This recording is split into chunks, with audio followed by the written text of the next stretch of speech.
अस्सलाम वालेकुम स्टूडेंट। अभी तक जितने भी हमारे प्रोग्रामिंग लैंग्वेजेस के लेक्चर हुए हैं उनमें हमने algorithm writing and problem structure जो है उसको डिजाइन करना सीखा है। अगर हमारे पास कोई भी मैथमेटिकल प्रॉब्लम होगी तो सबसे पहले उसका प्रोग्राम लिखने से पहले स्टेप बाय स्टेप प्रोसीजर जो है उसको कैसे डिजाइन करना है। उसमें सबसे बेसिक पहला जो आप लोगों ने एल्गोरिदम लिखा था वो था सम ऑफ टू नंबर। ये हमारे पास एक बेसिक सा एल्गोरिदम लिखा हुआ है दो नंबर्स को आसानी कैलकुलेट करने का तरीका। अब हम इसको पाइथन के प्रोग्राम की फॉर्म में लिखते हैं। हमने सी लैंग्वेज की बजाय पाइथन इसलिए यूज की कि पाइथन जो है वो सी से कंपैरेटिवली ज्यादा इजी है। उसकी टर्मिनोलॉजी उसमें प्रोग्राम लिखना आसान है, इसलिए हम पहले पाइथन जो है उस पर प्रोग्राम लिखेंगे। अगर जरूरत पड़ी तो हम सी को भी कर लेंगे, वो कंपैरेटिवली थोड़ी सी डिफिकल्ट है। तो सबसे पहले देखें हमारे पास ये है इनपुट नंबर एक। अब प्रोग्राम लिखने के दो तरीके हैं। एक तो ये है कि आप इसके अंदर ही प्रोग्राम के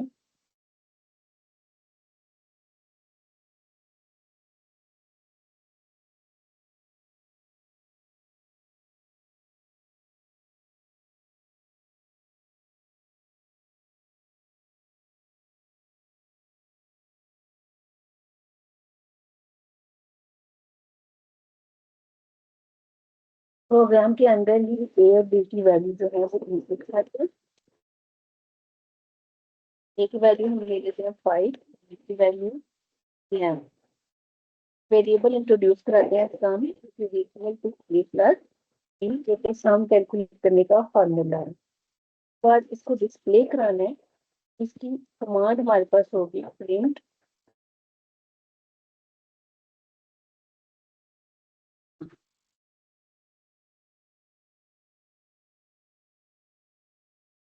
उसी सूरत में अगर आप चाह रहे हो कि आपका जब प्रिंट हुआ है तो सम भी का जो उन दो नंबरों का सम क्या है, तो वो जो हमने स्ट्रिंग डिस्प्ले करानी है इसको इन्वर्टेड कोमा में इसी प्रिंट की कमांड के अंदर लिख सकते हैं। और कोमा लगा के जो हमने सम का वेरिएबल लिया हुआ है उसको लिखें। अब इस प्रोग्राम को ये पाइथन का कंपाइलर है और इसकी मैंने वीडियो भी शेयर किया है कि इसको इंस्टॉल कैसे करना है। सबसे पहले मैंने ऊपर हैश लगा के लिखा सम ऑफ टू इंटीजर्स। हैश लगा के आप कोई भी लाइन लिखेंगे वो प्रोग्राम के अंदर रन नहीं होगी। वो सिर्फ आप लोगों की याद आने के लिए है कि जब भी आप किसी प्रॉब्लम का प्रोग्राम लिखें तो ऊपर उस प्रॉब्लम को थोड़ा सा डिस्क्राइब भी कर लें ताकि आपको याद रहे।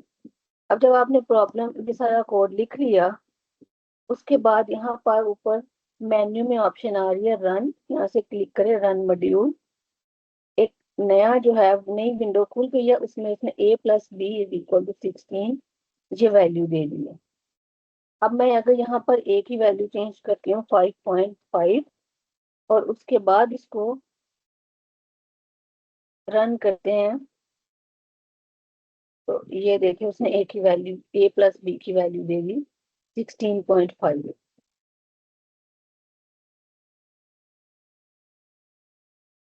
अब अगर हम चाहें कि हम जो अपना वेरिएबल है उसको इनपुट करें, वेरिएबल जो है वो उसको इनपुट करें बजाय इसके प्रोग्राम में लिखने के ए और बी की वैल्यू हम हर बार नहीं दें तो वो उसका सम कैलकुलेट करें। उसके लिए हमें इनपुट की कमांड यूज करनी पड़ेगी। ये मैंने यहाँ पर कमांड यूज की है इनपुट की। और उसके साथ एक और मैंने कमांड यूज की आई एन डी से मुराद वेरिएबल। अगर आप ये नहीं लिखेंगे तो ए की वैल्यू आप कुछ भी देंगे वो उसको करेक्टर कंसीडर करेगा, उसको मैथमेटिकल नंबर कंसीडर नहीं करेगा। बी की भी यहाँ पे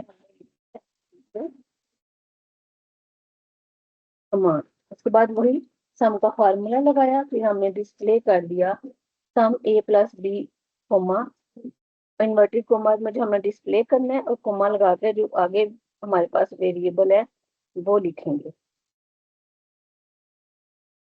कोड भी यहाँ पर लिख लेते हैं, ये मेरे पास पहले से लिखा हुआ मौजूद है।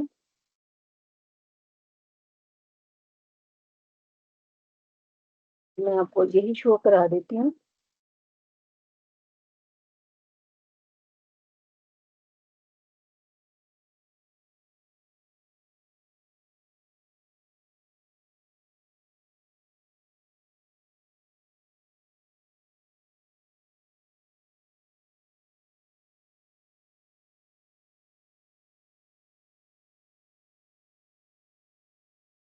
ये फाइल ओपन होने में थोड़ा इशू हो रहा है।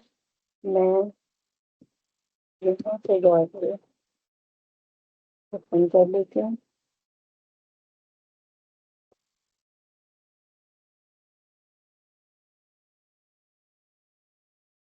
ये हमने फाइल ओपन कर दी। तो ये हमारी नई फाइल ओपन होगी। इसमें सबसे पहले a is equal to I N T input, और जो वेरिएबल, जो अगर आप स्क्रीन पर कोई डिस्प्ले कराना चाह रहे हैं कि हमें यह डिस्प्ले करें, तो मैंने इन्वर्टेड कोमास में a इज इक्वल टू लिख दिया ताकि हमें पता चल जाए कि अब हम a की वैल्यू इनपुट कर रहे हैं, और उसके बाद इन्वर्टेड कोमास में b को लिख दिया ताकि पता चल जाए हम b की वैल्यू इनपुट कर रहे हैं। इसको रन करेंगे। अब देखिए विंडो आ गई, इसमें वो कह रहा है ए की वैल्यू दे दो। हम यहाँ पर ए की वैल्यू से दे देते हैं 8। यार फिर वो बी की वैल्यू मांग रहा है, बी की वैल्यू हम दे देते हैं। एंटर किया तो उसने a plus B is equal to 17 इनका सम निकाल दिया।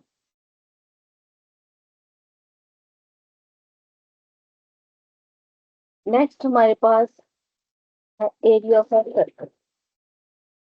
एरिया ऑफ अ सर्कल के लिए सबसे पहले तो हम रेडियस इनपुट करेंगे, r is equal to float. अब यहाँ पर फ्लोट की क्या मुराद है? फ्लोट से मुराद है कोई भी नंबर जो है वो इनपुट कर सकते हैं। अगर आप इंटीजर लिखेंगे और आप यहाँ पर 3.5 जो है वो वैल्यू एंटर नहीं कर सकते, क्योंकि हमें इंटीजर वैल्यू ही एंटर करनी होती है। अगर आप फ्लोट लिखेंगे तो आप कोई भी रियल वैल्यू इधर इनपुट कर सकते हैं, 2.5, 1.3, कोई भी वैल्यू। उसके बाद एक बड़ी इंपॉर्टेंट कमांड है इम्पोर्ट में। इसको लिखना बहुत जरूरी है। इससे क्या होगा, वो मैथमेटिक्स की जो डायरेक्टरी है वो सारी कॉल कर लेगा, मैथमेटिक्स के जो फार्मूले हैं, फंक्शंस हैं, उनको यूज करेगा। तो इसकी हमें जरूरत इसलिए पड़ी है कि एरिया कैलकुलेट करने के लिए हमें एक वैल्यू पाई की जरूरत होती है। तो उसकी वैल्यू 3.14 खुद लिखने के बजाय अगर हम कंप्यूटर से ही कहें कि वो अपनी डायरेक्टरी से वैल्यू कॉल करे, तो ये हम उसकी वैल्यू इनपुट करेंगे मैथ डॉट पाई। वो खुद ब खुद पाई की वैल्यू यहाँ पर कैलकुलेट कर लेगा। बाकी वही कमांड है प्रिंट की जो मैंने आपको पहले बताई।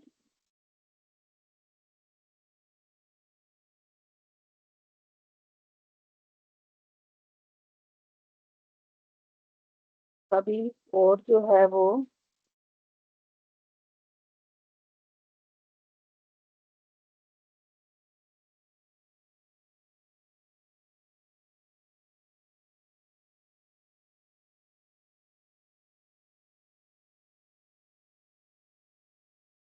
एरिया ऑफ अ सर्कल,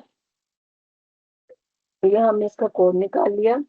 सबसे ऊपर हैश लगा के वही मैंने लिखा एरिया ऑफ अ सर्कल, ताकि जब भी मैं ये वाली विंडो खोलूं तो मुझे ऊपर देख के पता चल जाए कि ये कोड जो है area of a circle calculate करने का लिखा हुआ है।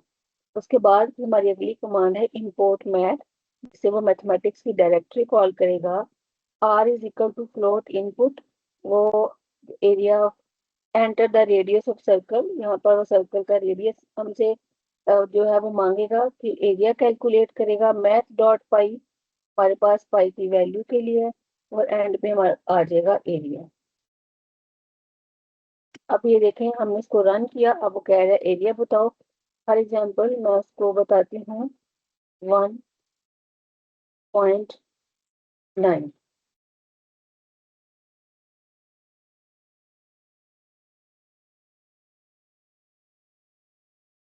तो ये उसने हमारे पास रेडियस हमने 1.9 दिया, उसने सर्कल का एरिया कैलकुलेट कर दिया। ये हमारे पास जो है कुछ बेसिक प्रोग्राम जो है वो मैंने लिखे हैं। आप इनसे रेलिवेंट जो है प्रोग्राम्स की प्रैक्टिस करेंगे। मैंने आपका टास्क भी लिखा है इसके अंदर।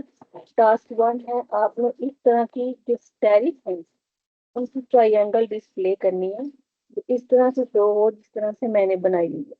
टास्क 2, आपने सर्कल का एरिया निकालना है, लेकिन आउटपुट जब आपने डिस्प्ले करना है तो ऐसे आना चाहिए, area of a circle with radius. अब डैश के साथ जो रेडियस आपने इनपुट किया ना वो खुद ब खुद फोर्स को उठाए, आपने इस तरह से डिस्प्ले करना है और एंड पे बताए एरिया। टास्क 3 में आपने 3 नंबर्स का सम करना है।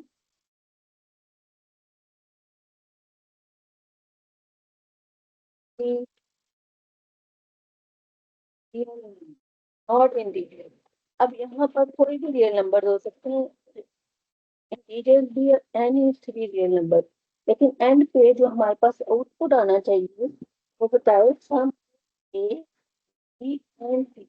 अब ए बी की वैल्यू जो आप इनपुट करो वो आनी चाहिए और वो एंड पे वो आंसर भी बताए। ये आपका टास्क है, पहला बेसिक जो प्रोग्रामिंग है उसके टास्क है। इसके अलावा मैंने जो आपका एल्गोरिदम लिखवाए हुए हैं, लूप और इफ कंडीशनल के बगैर वाले जो एल्गोरिदम है उनको आपने सॉल्व करना है और उनके प्रोग्राम भी लिखने हैं।